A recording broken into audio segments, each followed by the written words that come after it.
Assalamualaikum warahmatullahi wabarakatuh. Kami dari 12 IPS 4, saya Fida Ayu Hastatiningru. Saya Selina Nabela.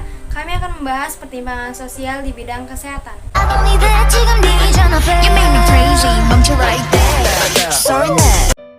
Ketika kita berbicara tentang ketimpangan, korban yang umumnya kita bayangkan adalah warga miskin. Namun, kenyataannya, ketimpangan berdampak buruk pada semua bagian masyarakat, termasuk warga kelas menengah dan kelas atas.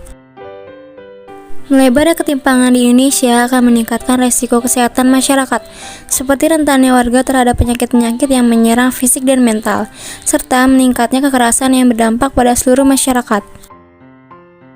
Ketimpangan memecah belah dan menggerus kehidupan bermasyarakat.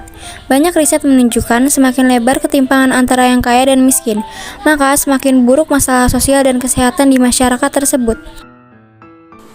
Masalah kesehatan dan sosial yang lebih buruk artinya ada lebih banyak orang dengan penyakit fisik dan mental, lebih banyak orang yang melakukan kekerasan, dan rasa saling percaya yang rendah di masyarakat. Situasi ini memberi peluang pada penyalahgunaan obat-obatan dan narkotika, lebih banyaknya orang yang masuk penjara maupun kehamilan di kalangan remaja.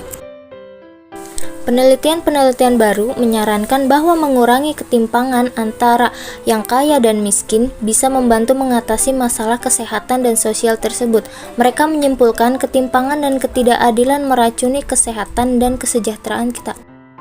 Teori konflik di mana dikatakan bahwa ketimpangan sosial terjadi karena adanya kekuatan power yang mendominasi. Terlihat bahwa banyak sekali rumah sakit yang sudah modern, tetapi fasilitasnya itu lebih diutamakan dari rumah sakit yang ada di desa. Rumah sakit di kota lebih diutamakan bagi orang-orang yang berada. Bentuk ketimpangan sosial yang kami bahas yaitu rumah sakit desa atau puskesmas dan rumah sakit kota atau RS Hermina. Selanjutnya, kita masuk ke dalam faktor penyebab ketimpangan sosial, yaitu faktor struktural, di mana kebijakan penyaluran aset atau fasilitas rumah sakit yang ada di pedesaan biasanya belum maksimal, sehingga fasilitas rumah sakit di pedesaan itu masih bisa dikatakan belum layak. Selanjutnya, tenaga medisnya banyak sekali yang tidak mau bertugas di rumah sakit pedesaan. Tenaga medis yang dikirim pun bukan tenaga medis yang profesional, melainkan tenaga medis yang hanya bisa mengatasi penyakit-penyakit ringan, dan letak rumah sakit yang tidak strategis, jadi banyak dokter-dokter profesional jadi enggan mendatangi rumah sakit yang ada di pedesaan.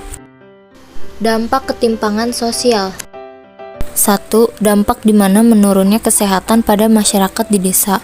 2. Meningkatnya angka kematian yang terjadi pada masyarakat desa. 3. Mudahnya penyebaran penyakit atau virus. Perbedaan fasilitas rumah sakit yang ada di desa dan di kota, yaitu 1. Fasilitas yang ada di rumah sakit desa masih terbatas dan pelayanannya juga kurang, karena perawat tenaga medisnya juga masih sedikit. Lalu obat-obatannya juga belum lengkap. Untuk penyakit parah, masyarakat dianjurkan untuk merujuk ke rumah sakit kota. 2. Fasilitas rumah sakit di kota yaitu memiliki alat-alat yang modern, lalu pelayanannya yang cepat tanggap, memiliki ruang inap yang sangat banyak, tenaga medis yang berkualitas, dan obat-obatan yang diberikan itu sangat berkualitas bagi penyembuhan penyakit.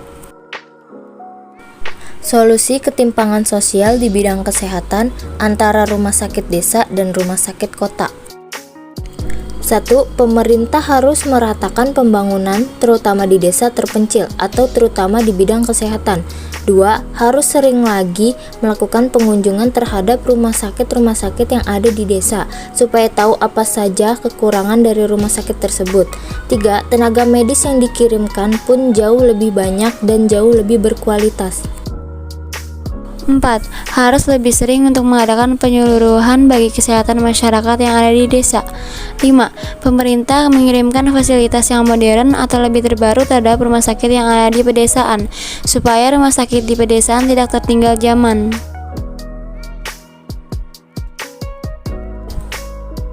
Sekian dari kami. Maaf bila ada kekurangan. Wa taufiq wal hidayah. Wassalamualaikum warahmatullahi wabarakatuh.